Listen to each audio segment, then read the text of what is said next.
السلام علیکم، سن لیجئے گا پلیز۔ جو لوگ کہتے ہیں کہ مردے مدد نہیں کر سکتے، قبر والے کچھ نہیں کر سکتے، وہ یہ آیت کریمہ سنیں۔ سورہ آل عمران آیت نمبر 81 وَإِذْ أَخَذَ اللَّهُ مِيثَاقَ النَّبِيِّينَ لَمَا آتَيْتُكُم مِّن كِتَابٍ وَحِكْمَةٍ ثُمَّ جَاءَكُمْ رَسُولٌ مُّصَدِّقٌ لِّمَا مَعَكُمْ لَتُؤْمِنُنَّ بِهِ وَلَتَنصُرُنَّهُ۔ اور یاد کرو کہ جب اللہ تعالیٰ نے انبیاء سے وعدہ لیا کہ جب میں تمہیں کتاب دوں اور حکمت دوں اور پھر تمہارے پاس میرا رسول آئے جو کہ تمہاری کتاب کی تصدیق کرتا ہو تو تم نے اس پر ایمان بھی لانا ہے اور اس کی مدد بھی کرنی ہے۔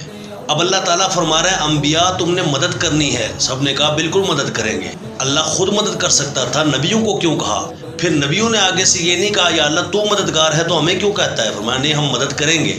اور اللہ تعالیٰ جانتا تھا 1,24,000 کم بیش انبیاء میں چند نبیوں کو چھوڑ کے سارے قبر میں ہوں گے اور یہ قبر والے نبی مدد کریں گے۔